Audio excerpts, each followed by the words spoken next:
Hey, buenos días. Mi nombre es Néstor Gómez y sirvo como el pastor aquí en Bluegrass Community Church, una iglesia muy joven que está siendo establecida en el distrito 11 en Lexington, Kentucky, específicamente en el vecindario de Cardinal Valley. Nos reunimos en el parque, en el centro comunitario, todos los domingos a las 10 de la mañana. Este domingo no vamos a estar ahí porque vamos a tener una salida de verano con la iglesia, entonces todos vamos a estar yendo a Canoe, Kentucky, en kayaks y canoas. Pero cualquier otro domingo ahí vamos a estar, ¿verdad? Si es la primera vez que estás con nosotros, solamente quiero darte las gracias por tu confianza y por el tiempo que nos estás permitiendo conectar contigo, ¿verdad? Para compartir más sobre la esperanza que tenemos en nuestro Señor Jesús contigo y con tu familia. Nos encantaría conocerte, tenerte con nosotros, si es la primera vez que escuchas a uno de nuestros sermones.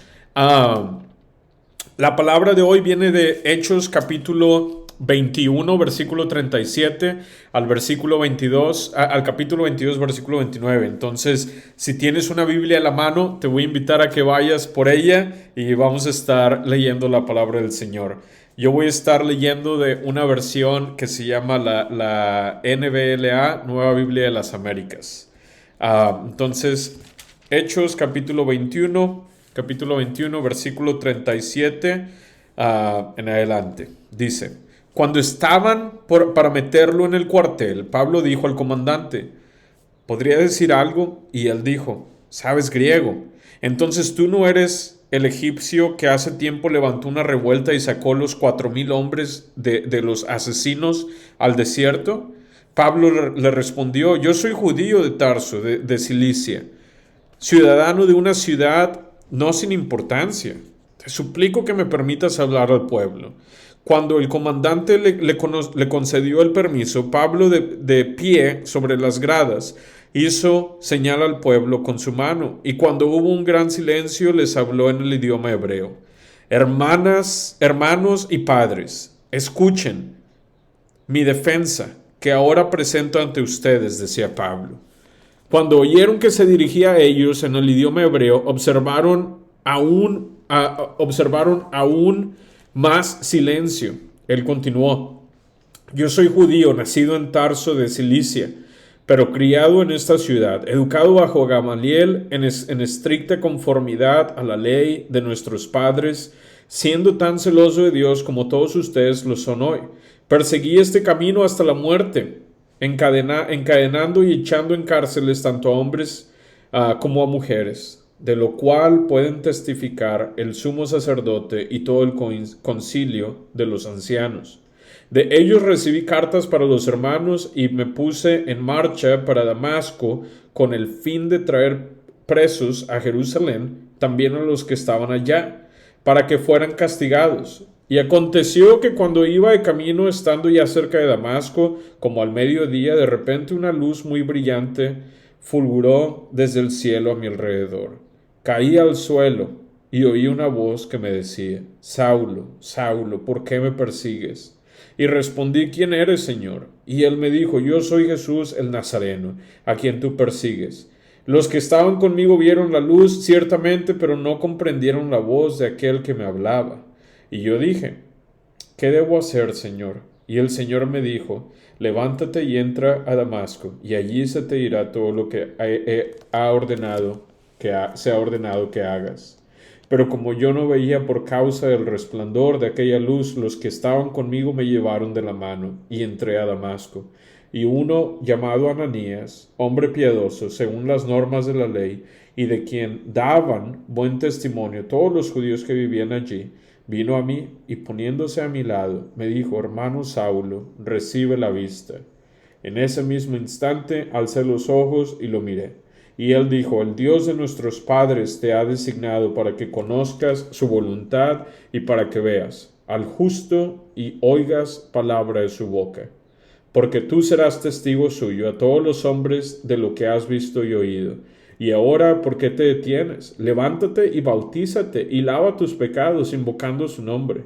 Cuando regresé a Jerusalén y me hallaba orando en el templo, caí en un éxtasis y vi al Señor que me decía: apresúrate y sal pronto de Jerusalén, porque no aceptarán tu testimonio acerca de mí. Entonces yo dije: Señor, ellos saben bien que en las sinagogas una tras otra yo encarcelaba y azotaba a los que creían en ti.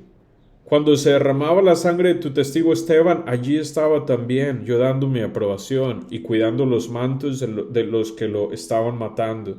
Pero él me dijo: ve, porque te voy a enviar lejos a los gentiles. La multitud oyó hasta que dijo esto. Entonces alzaron sus voces y dijeron: quita de la tierra a este hombre, no se le debe permitir que viva. Como ellos vociferaban y arrojaban sus mantos y echaban polvo al aire, el comandante ordenó que llevaran a Pablo al cuartel, diciendo que debía ser sometido a azotes para saber la razón por la que la gente gritaban contra él de aquella manera. Cuando lo estiraron con correas, Pablo dijo al centurión que estaba allí: les es lícito azotar a un ciudadano romano sin haberle hecho juicio. Al oír esto, el centurión fue al comandante y le avisó: ¿qué vas a hacer? Porque este hombre es ciudadano romano. Vino el comandante a Pablo y le dijo: dime, ¿eres ciudadano romano? Sí, contestó él. Y el comandante respondió: yo adquirí esta ciudadanía por una gran cantidad de dinero. Pero soy ciudadano romano de nacimiento, le dijo Pablo. Entonces los que iban a someterlo a azotes, al instante lo soltaron. También el comandante tuvo temor cuando supo que Pablo era ciudadano romano y porque lo había atado con cadenas. Esta es la palabra del Señor. La iglesia dice: gracias sea a Dios. En la vida cristiana, el Evangelio, esta promesa de una eternidad ininterrumpida con Dios, dada a personas quebrantadas como nosotros, a través de la hermosa obra de Jesucristo, debe de ser apreciada como nuestro tesoro más valioso y precioso en la vida. Vale la pena vivir y defender esta promesa de una eternidad ininterrumpida con Dios. Así como un farero, como los empleados que trabajan en un faro permanecen inquebrantables y vigilantes, atendiendo la luz que guía los barcos a la seguridad, también nosotros debemos de permanecer decididos y alertas, atendiendo a la luz del Evangelio, la única luz que puede conducir a las personas a un Dios bueno. Así como un agricultor vigila el campo protegiendo la cosecha de las plagas y del mal tiempo, debemos de proteger diligentemente el Evangelio con dedicación inquebrantable. Y así como un monje guarda una vela que está parpadeando en el templo contra el viento, debemos de proteger firmemente la luz del Evangelio contra cualquier amenaza que disminuya su brillo. Los cristianos a menudo describen el libro de los Hechos como un registro de los hechos del Espíritu Santo a través de los apóstoles y de la iglesia primitiva, mientras que ellos compartían, ¿verdad?, el Evangelio en todo el mundo. Y si bien esto es cierto, Lucas también dedica una gran porción de este libro a la defensa de Pablo del Evangelio. Dentro de los discursos misioneros, en el libro de los Hechos, que son alrededor de 47 versículos, hay un énfasis aún mayor, 97 versículos colocados en los discursos de Pablo dedicados a defender el Evangelio. Un aspecto que no es muy conocido en la iglesia de hoy. Lo que esto nos enseña es que subraya que Pablo, o apunta al hecho de que Pablo, como defensor de la fe, posee un significado igual, si no mayor, al Pablo que conocemos como el Pablo misionero. La última parte de la carta de Lucas a Teófilo subraya la gravedad, la importancia, la gravedad de no defender el Evangelio y la importancia para la iglesia de defender la fe. ¿Pero por qué es tan crucial esto? Bueno, esto es crucial porque esta es la esperanza que está arraigada en el compromiso de Dios con una vida ininterrumpida con Él para las personas de todas las naciones, trascendiendo su quebrantamiento a través de nuestro Señor Jesucristo. Uno de los aspectos más cautivadores de esta esperanza, esta promesa que recibimos en el Evangelio, es que tanto tú como yo podemos servir como instrumentos en las manos de un Dios que está redimiendo activamente innumerables vidas a nuestro alrededor. Un instrumento para compartir esa esperanza y defenderla. Todo por el bien de los demás. La gran idea de hoy es que el Evangelio que Pablo defiende en este texto es la promesa de una vida ininterrumpida con Dios a personas quebrantadas de todas las naciones a través de Jesucristo.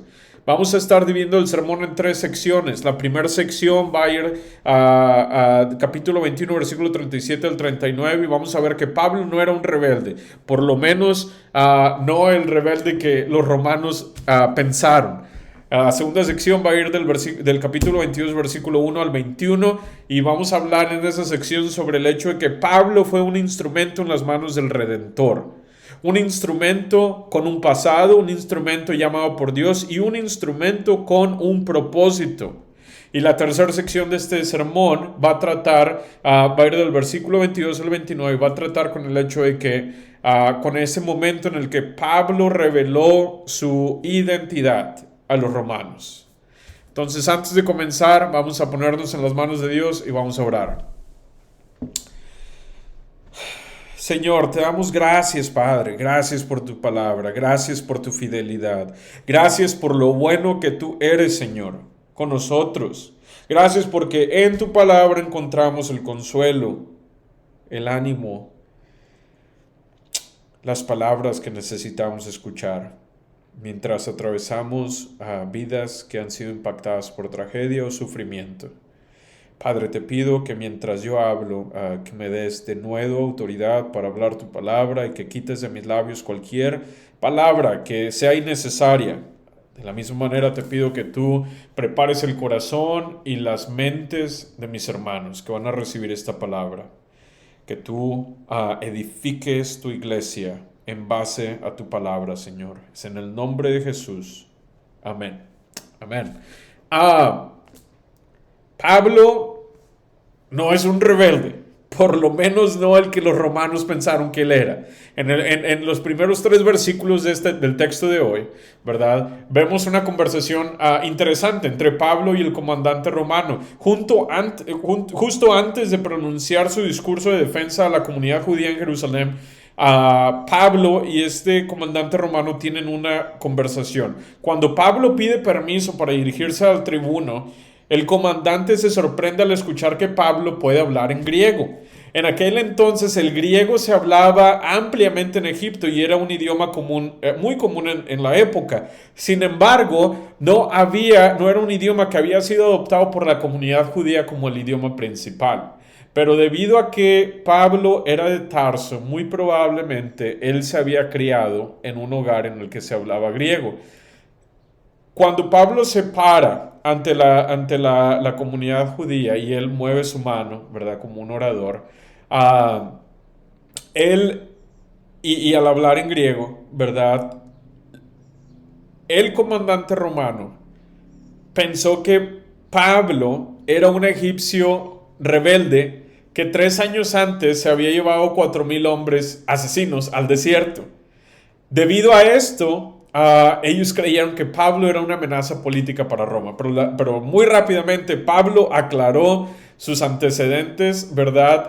A este soldado, a este comandante, haciéndole saber que era un hombre judío de Tarso de Cilicia, y que él no representaba una amenaza para el gobierno, para la política en Roma. Sin embargo, a pesar de que Pablo no era el rebelde egipcio que estos romanos pensaron que era, Pablo sabía que él encarnaba una forma distinta de rebelión, una forma de rebelión con la que todos nosotros podemos simpatizar. Este es el tipo de rebelión donde una persona en algún punto en su vida se opuso al diseño de Dios. Un hombre que vivía en contra, el tipo de rebelión que un hombre que vive en contra de los mandatos de Dios experimenta día a día. El tipo de hombre que desprecia el consejo de Dios, como vemos en Salmo 107:11. El tipo de hombre que persigue deseos egoístas y se rebela contra toda sabiduría, Proverbios 18:1. Un hombre que solía respirar amenazas de asesinato contra los discípulos del Señor.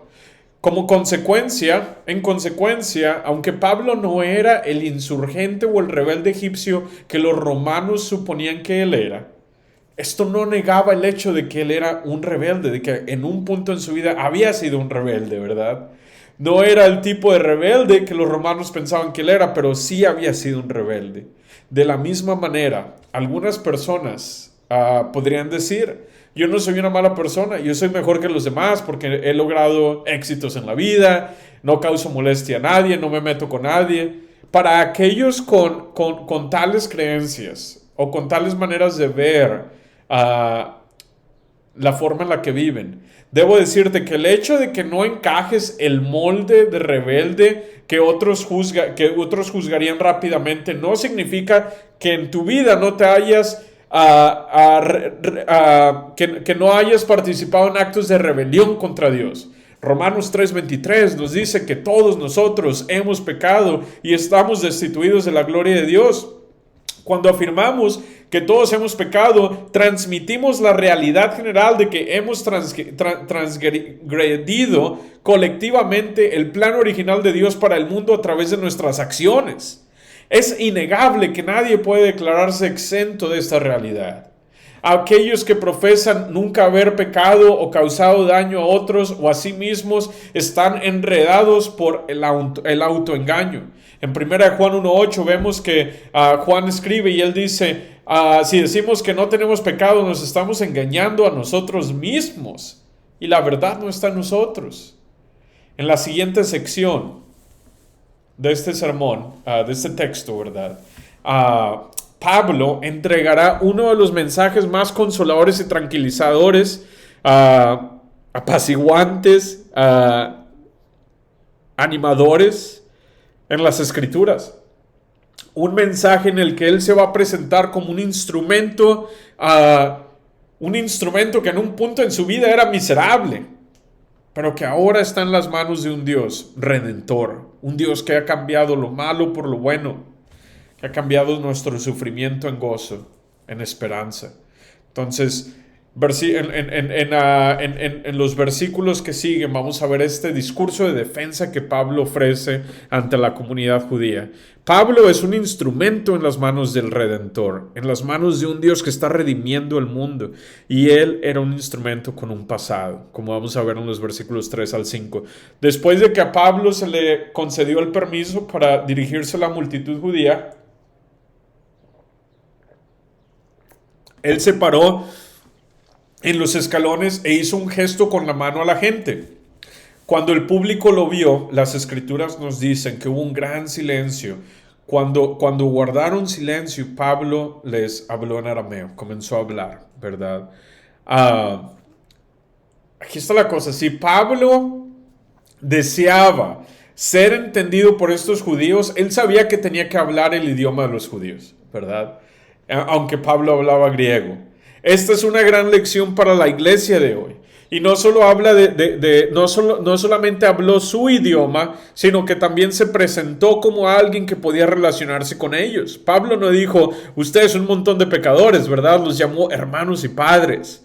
Pablo hablaba su idioma y se relacionó con ellos. El versículo 2 nos dice que esto hizo que se volvieran aún más silenciosos. Un mayor silencio invadió el estadio donde estaban, la arena en donde estaban. Y dijo: hermanas y hermanos, él les dijo hermanos y padres, ¿verdad? Y aquí está la cosa con esto. Algo que Pablo nos enseña a través de esto, ¿verdad? Es la manera o la importancia de relacionarnos con otros de una forma en la que nos podamos demostrar nuestra familiaridad con ellos. Una forma en la que hablemos su idioma. Y aquí está mi pregunta para la iglesia. ¿Estamos interactuando con aquellos a quienes estamos tratando de alcanzar con esta esperanza y promesas del Evangelio de esta manera.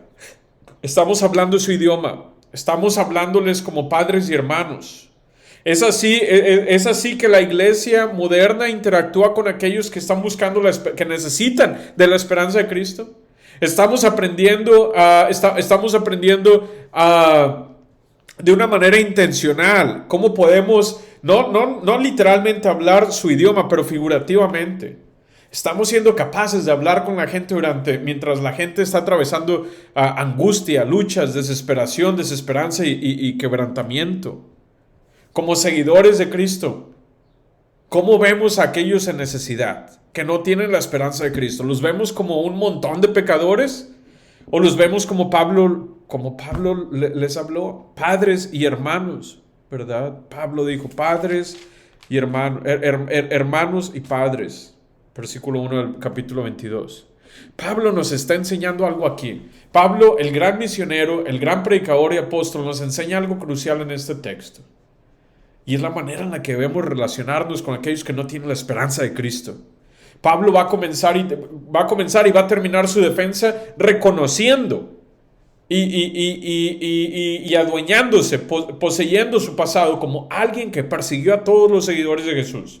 La misma cosa con la que Pablo probablemente luchó más en su vida, este pasado tan oscuro que lo perseguía, como alguien que respiró asesinato contra la iglesia.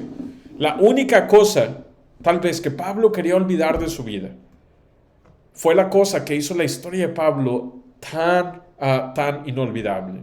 Pablo se convirtió en un instrumento con un pasado en las manos de un Dios redentor. En pocas palabras, Pablo le está diciendo a esta multitud que está muy agitada y confundida en los versículos 3 al 5, yo estaba ahí en el mismo lugar donde tú estás hoy.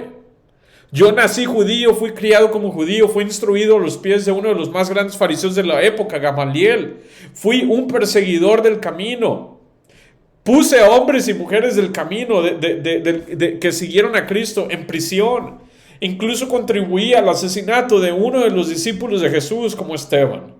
Yo viví como alguien que respiraba asesinato contra este Dios, hombre llamado Jesús, este Jesús de Nazaret. Pasé de la amenaza a la acción. No solamente amenacé gente, actué en base a esa amenaza, desolando a los hijos de Dios.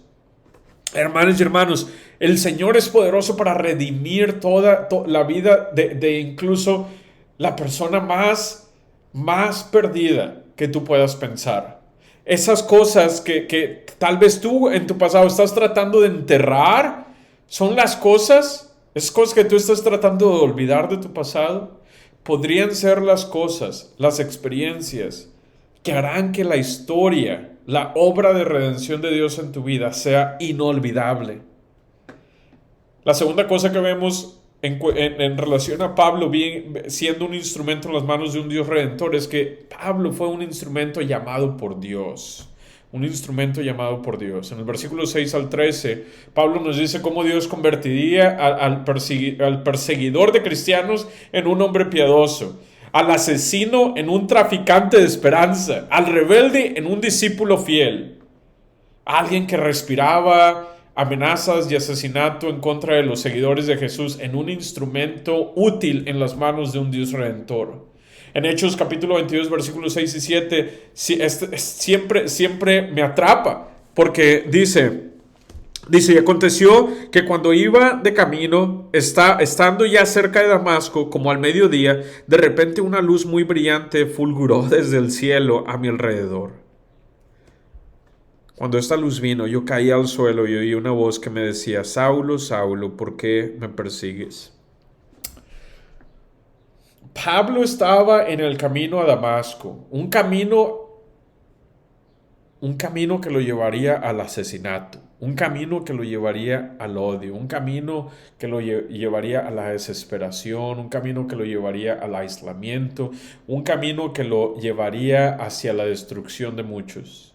Pablo era un hombre con un plan, era un hombre con una visión, era un hombre que necesitaba, que no necesitaba depender de nadie más, porque solamente ocupaba depender de sí mismo. Un hombre con seguidores detrás de él, un hombre que creía saber hacia dónde se dirigía. ¿Cuántos de nosotros hemos estado en este mismo camino antes, en el camino a Damasco? Hay muchos hombres y mujeres por ahí hoy que están en este mismo camino. Pablo se preguntó a sí mismo, ¿qué puede pasar al mediodía? Yo puedo ver a todo a mi alrededor. Ningún ladrón, ningún atracador sale al mediodía. Él estaba confiado en su camino, en la manera en la que él estaba caminando, en aquellos que lo seguían, en los recursos que él tenía, en la visión, el plan que él tenía al llegar a Damasco. Conforme él se iba acercando a Damasco para cumplir con su misión, él estaba muy probablemente caminando con tanta confianza en sus habilidades como un hombre con mucho orgullo. Él no tenía idea de que Jesús de Nazaret, este Jesús, este humilde carpintero, se iba a encontrar con él en plena luz del día. Pablo dijo que alrededor del mediodía, una intensa luz del cielo repentinamente brilló a su alrededor. Mientras Pablo está diciendo esto, un silencio completo todavía ha impregnado todo el lugar, a toda la comunidad judía. Nadie está haciendo ruido. Pablo es un hombre con un plan, él es un hombre con una visión, él es un hombre con autoridad. Pablo es un líder, está lleno de orgullo, ¿verdad? Pablo el orgulloso no tuvo otra opción cuando la luz de este Jesús de Nazaret, humilde carpintero, se le apareció en el camino a Damasco. No tuvo ninguna otra opción más que caer al suelo cuando vio a este Jesús. Cuando la gloria de este Jesús resplandeció sobre él. Su luz era miles de veces más brillante que la del sol al mediodía. Ese día Jesús, el Dios hombre, aquel Dios hombre que había sido torturado, al cual habían quitado la ropa en público, del cual se burlaron, al cual colgaron de un árbol, de una cruz, le dijo al sol: hijo, hazte a un lado, voy a dejar que mi gloria brille en la tierra. Y en ese momento Pablo cayó al suelo. Jesús, el Dios hombre cuya gloria brilla 1000 veces más que lo que brilla el sol, habló y dijo: yo soy Jesús de Nazaret, Pablo, el que estás persiguiendo.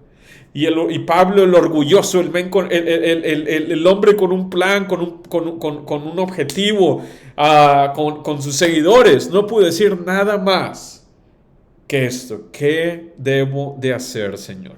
¿Qué debo de hacer?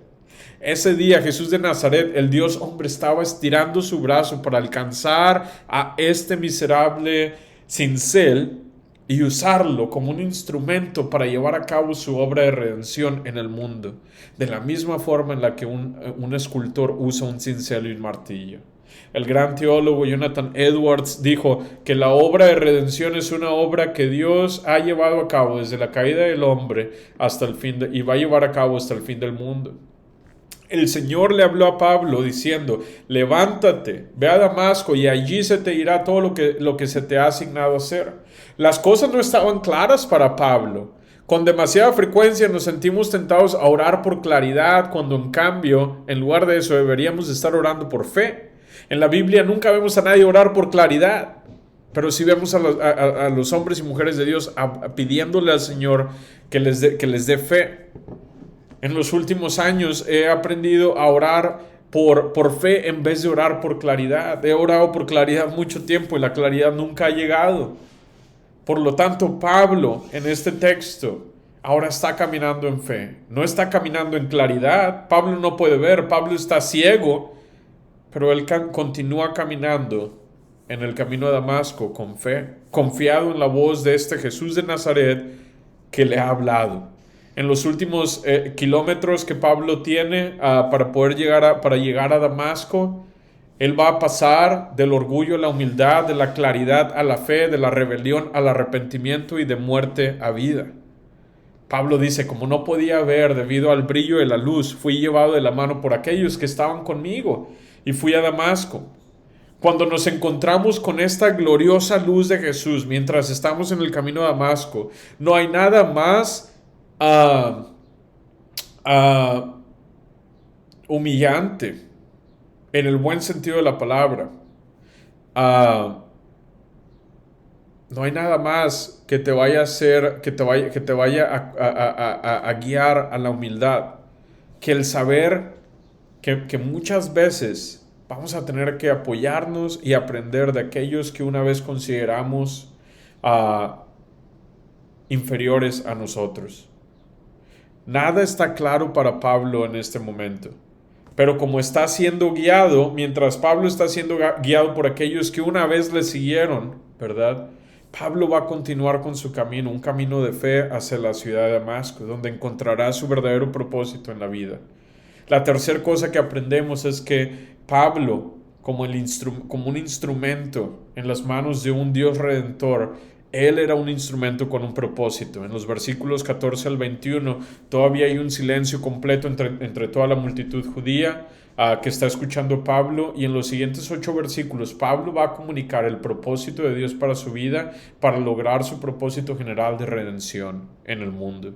Pablo les dice que un hombre devoto según la ley, Pablo le está diciendo a los judíos, un hombre devoto según la ley y con una muy buena reputación entre todos los judíos, un judío como ellos, le está diciendo, alguien como ustedes, llamado Ananías, llegó a donde estaba, a donde yo estaba, y él habló conmigo, ¿verdad? Y en Hechos 22, 13 al 16, vemos que Ananías le dijo, hermano Saulo, recibe la vista. En ese mismo instante alcé los ojos y le miré, dice Pablo. Y Ananías dijo, y él dijo, el Dios de nuestros padres te ha designado para que conozcas su voluntad. Escuchen esto, para que conozcas su voluntad y para que veas al justo y oigas palabra de su boca. Porque tú serás testigo suyo a todos los hombres de lo que has visto y oído. Y ahora, ¿por qué te detienes? Levántate y bautízate y lava tus pecados invocando su nombre. Aquí hay algo bien importante. Y es que antes de que Pablo fuera comisionado para predicar acerca de la promesa de una vida ininterrumpida con Dios a personas quebrantadas de todas las naciones a través de Jesucristo, Dios lo había asignado para conocer su voluntad, para ver al justo y para escuchar las palabras del justo de su boca, la palabra del Señor. Este es un detalle importante al que no debemos de ignorar, debemos de prestarle atención.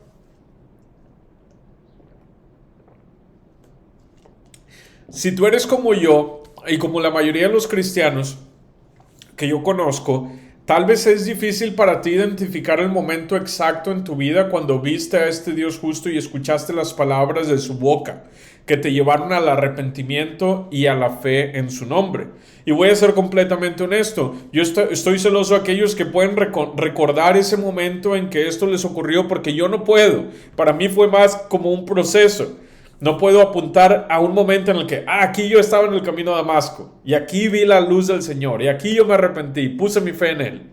Pero he encontrado un gran consuelo al saber que mi seguridad como cristiano no es confirmada por recuerdos anteriores o por mi capacidad para recordar un encuentro pasado con Dios, sino por la realidad de que en este preciso momento yo puedo declarar que los caminos del Señor son mejores que mis caminos y que yo puedo invocar su nombre como mi Señor y Salvador. Romanos 10:13 dice, porque todo el que invoque el nombre del Señor será salvo. Si te preguntas si eres salvo porque no puedes recordar el momento preciso en que tuviste esa cita divina con el Señor, encuentra consuelo nuestro, hermano y hermana, que la única razón por la que puedes invocar el nombre de Dios como tu Señor y Salvador en este preciso momento es porque su Espíritu está en ti. Esta invocación de fe de Dios puede lavar el pecado en nuestras vidas, sin importar cuán desordenado pueda ser nuestro pasado. Es el tipo de fe que hace que un pecador vaya bajo las aguas del bautismo, las cuales simbolizan la forma en que Dios ha lavado nuestros pecados cuando invocamos su nombre. En Romanos 8:15 al 28, si puedes subráyalo, voy a leer algunos de estos versículos. Dice, porque no recibiste un espíritu de esclavitud para volver a caer en el temor. En cambio, recibiste el espíritu de adopción, por quien clamamos a través del Espíritu, Abba Padre. El Espíritu mismo testifica junto con nuestro espíritu que somos hijos de Dios. Y si hijos, también herederos, herederos de Dios y coherederos con Cristo. Si realmente sufrimos con Él, para que también podamos ser glorificados con Él. En el versículo 19 de este texto, capítulo 22, versículo 19, en Hechos, después de que Pablo escuchó el plan de Dios para su vida a través de Ananías, hizo algo que muchos de nosotros hacemos. Pablo hizo algo que muchos de nosotros hacemos muchas veces. Es algo humano, es algo que todos lo hacen, y los que no lo hacen en algún momento en su vida lo hicieron, pero tal vez no se acuerden que lo hicieron. Y es que Pablo cuestionó su llamado. Pablo cuestionó su identidad como alguien que había sido redimido por el Señor. Él estaba sopesando él estaba comparando esta nueva vida redimida contra el peso de su pasado. Algo muy peligroso que no debemos hacer, ¿verdad? A menos de que sea para glorificar el nombre de Dios. En Hechos 22:19 leemos que él le dijo a Dios, Señor, ¿verdad? Le dice a Señor, ellos saben, los judíos saben bien, aquellos en Jerusalén y los gentiles, que en las sinagogas, una tras otra, yo encarcelaba y azotaba a los que creían en ti.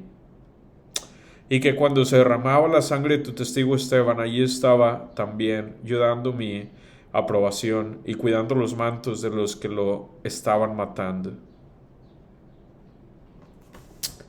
Pero Dios le dijo lo contrario, ¿verdad? Dios reafirmaría el llamado que le estaba dando a Pablo. El mismo Dios que habló al mundo entero, a la existencia, estaba hablando a este miserable hombre acerca de la forma en que se convertiría en un instrumento en sus manos. Y Dios le dijo en el versículo 21, ve, porque te voy a enviar lejos a los gentiles. Esto, mis hermanos y mis hermanos, es lo que llamamos redención, el poder único que nuestro Dios bueno y perfecto tiene para convertir las cosas malas en la vida en cosas buenas, nuestro sufrimiento en esperanza, nuestro lamento en gozo. Esta semana me reuní con una madre de nuestra comunidad. Hace unas semanas recibí una llamada con la noticia más... Ella recibió una llamada con la noticia más terrible que una madre puede recibir. La persona en el teléfono le dijo, ¿verdad? Tu hijo ha muerto. Él fue asesinado en una balacera esta mañana. Necesitamos que lo puedas identificar como tu hijo. Mientras escuchaba a esta mamá hablar, yo recordé el sermón que había predicado la semana pasada, anterior, sobre el propósito del sufrimiento en la vida del cristiano. Pero ¿cómo le dices a esta madre que el homicidio de su hijo, su mayor sufrimiento en la vida, tiene significado y propósito? Mientras yo hablaba con ella, pude ver que las lágrimas estaban rodando por sus ojos y pensé, si ella me pregunta por qué es que Dios permitió que esto sucediera, no voy a saber cómo responder. Aunque yo había predicado eso la semana pasada. Pero ese día Dios estaba a punto de enseñarme una lección a través de esta madre que estaba tan afligida, que está tan afligida en este momento. Ese día yo no estaba ahí para responder a las preguntas de esta vecina, yo estaba ahí para aprender de ella. Buscando su teléfono, ella abrió la aplicación de la Biblia en su teléfono y durante los siguientes 30 minutos, esta hermana, sin entrenamiento formal en el ministerio, ni título de seminario o teológico, me daría una lección sobre la teología del sufrimiento y el poder de un Dios redentor. En Romanos 8:28 vemos, ¿verdad? Sabemos que todas las cosas cooperan para el bien de los que aman a Dios, que son llamados según su propósito. Génesis 50:20.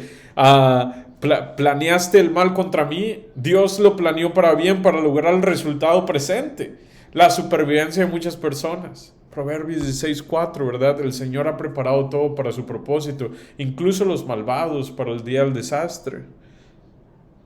Esta hermana agarra su celular y lee un versículo y me dice, este es uno de mis versículos favoritos. Segunda de Timoteo capítulo 4 versículos 6 y 8, ¿verdad? Donde Pablo le dice a Timoteo, porque ya estoy siendo derramado como una ofrenda delante del Señor, y el tiempo de mi partida está cerca. Y Pablo continúa diciendo, y dice, he peleado la buena batalla, he terminado la carrera y he mantenido la fe. En el cielo está reservado para mí la corona de la justicia, dice Pablo, que el Señor, el juez justo, me dará en ese día. Y no solo a mí, sino a todos los que han amado su venida. Esta hermana me observó y me dijo, yo sabía que mi hijo lo sabía, que su tiempo estaba cerca. Por alguna extraña razón pude sentirlo. Y yo sé que él amaba al Señor. Sé que él mantuvo la fe. Sé que él soñaba con ver al Señor. Y sé que él está en la presencia de su Creador en este momento. Santos de la iglesia, Bluegrass Community Church, mi oración hoy es que mientras tú vas a través de todo el sufrimiento que estás pasando, las dificultades que estás atravesando, los sueños que no se han cumplido, problemas en tu matrimonio, tal vez enfermedades que son incurables con las cuales estás tratando, tal vez la tragedia no te ha impactado directamente a ti físicamente, pero ha impactado a aquellos que tú amas, como tus hijos o tus hijas, tus nietos, tu esposo. Mi oración para ti es que el Señor te pueda dar una pizca de la fe que esta vecina de aquí del vecindario me mostró esta semana que me reuní con ella. Mi oración es que tú entiendas, que tengas la certeza de que aunque estés caminando por caminos inciertos, inseguros, de duda, que tengas la certeza y la confianza de que el mal de este mundo no tiene la última palabra. Dios tiene la última palabra. Agárrate, aférrate a las promesas que están en las Escrituras, en la palabra del Señor, de la misma forma en la que nuestra hermana lo hizo. La última sección de nuestro sermón. Espero que sea de ánimo también para ti. En esta sección vamos a ver la forma en la que Pablo reveló su identidad como romano ante estos soldados romanos. En esta última sección el silencio se rompe. Toda la multitud a una voz está diciendo: borren a este hombre de la faz de la tierra. No se le debería permitir vivir. La falta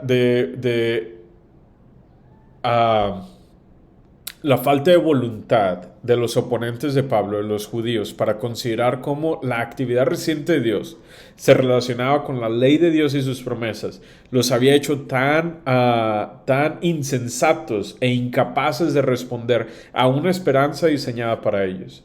No hay otro ejemplo de tradición que ha salido mal más perfecta que esta.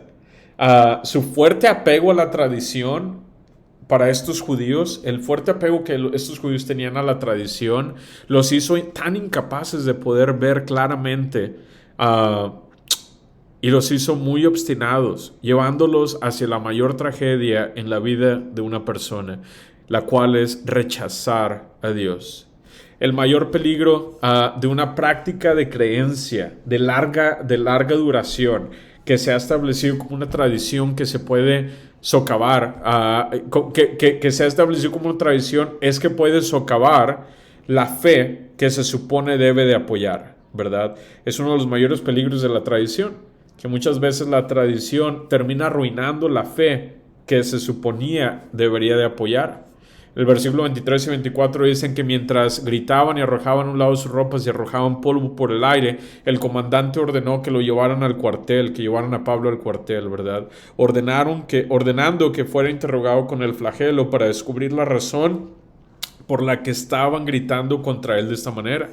Lo que el comandante estaba pidiendo era que los soldados le arrancaran a Pablo la verdad de su boca.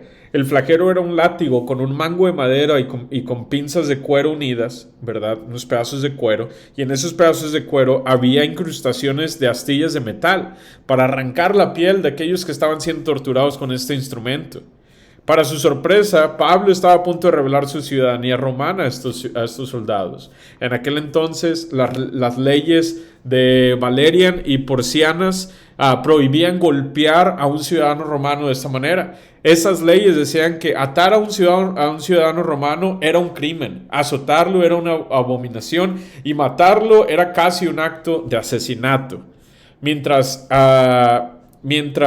leía esta última porción del texto de hoy, no pude evitar, pero pensar en el día en que nuestra verdadera ciudadanía celestial va a ser revelada al mundo, ¿verdad? Mientras el sufrimiento del mundo quiere venir a aplastarnos, en la misma manera en que estos romanos querían arrancar la verdad a Pablo, ¿verdad? Con este instrumento de tortura, a veces se siente como que el mundo está haciendo eso con nosotros, afligiéndonos, ¿verdad? Oprimiéndonos de las formas en las que muchos de nosotros hemos experimentado tragedia. Pero sabemos que eso no va a ser el final. Sabemos que un día nuestra ciudadanía celestial va a ser revelada. En Filipenses 3, 20 y 21, Pablo dice que nuestra ciudadanía está en el cielo y que esperamos ansiosamente a un Salvador del cielo, nuestro Señor Jesucristo, y que Él transformará nuestro cuerpo de nuestra humilde condición en la semejanza de su cuerpo glorioso, por el poder que le permite sujetar todo a sí mismo. Entonces, iglesia, al concluir el sermón de hoy, me gustaría pedirles que reflexionen sobre ese momento en el que ustedes también se encontraban en el camino a Damasco. Tal vez hay alguien escuchando este sermón que dice, yo me encuentro en ese camino, en el camino a Damasco todavía confundido o lleno de orgullo, pensando que sé a dónde voy, ¿verdad? Sin necesidad de un Salvador, ¿verdad? Viviendo como una persona que no depende de otros, ¿verdad? Y si tú te encuentras en esa posición, ¿verdad? Quiero invitarte a considerar, ¿verdad? La forma en la que estás viviendo. Y si tú ya te has encontrado con tu Salvador, con Jesús, ¿verdad? Quiero reafirmar el llamado que Jesús te ha dado, la esperanza que ha venido a tu vida. Que estés seguro de la fe que tú tienes en Él, ¿verdad? También recuerda sobre la importancia de reflexionar sobre esas cosas que a veces tratamos de olvidar sobre nuestro pasado. Esas podrían ser las cosas que van a convertir nuestros momentos más oscuros en nuestros pasados, en nuestras vidas, en momentos inolvidables. Tal vez Dios usará esas historias para mostrar a otros cómo es que Él puede convertir a una persona que vivía de una manera tan miserable o situaciones de mucho sufrimiento en instrumentos en sus manos redentoras. Recuerden que así como Pablo fue llamado a proclamar la promesa de una vida ininterrumpida con Dios a las personas quebrantadas de todas las naciones a través de Jesucristo, Él también nos ha llamado a ser parte de su obra de redención. Una obra que Dios ha continuado desde la caída del hombre y que la continuará hasta el fin del mundo. Y cuando dudes de que Dios puede usarte como un instrumento en sus manos redentoras, recuerda que el Señor usó a un hombre que estaba en camino a perseguirlo, a matar, a poner en la cárcel a aquellos que seguían a este Jesús. Dios usó a un hombre con un pasado muy oscuro para poder llevar su mensaje de salvación al mundo entero. Vamos a orar. Señor, te damos gracias por tu fidelidad y por el hermoso recordatorio de que tú eres un Dios, Padre, que tienes el poder para redimir incluso los pasados más oscuros de nuestras vidas. Señor, te damos gracias por lo bueno que tú eres, Señor, por tu palabra, por nuestra congregación. Te pido que sigas edificándonos, que sigas trabajando en nuestras vidas. Es en el nombre de Jesús, Padre, que oramos. Amén. Amén.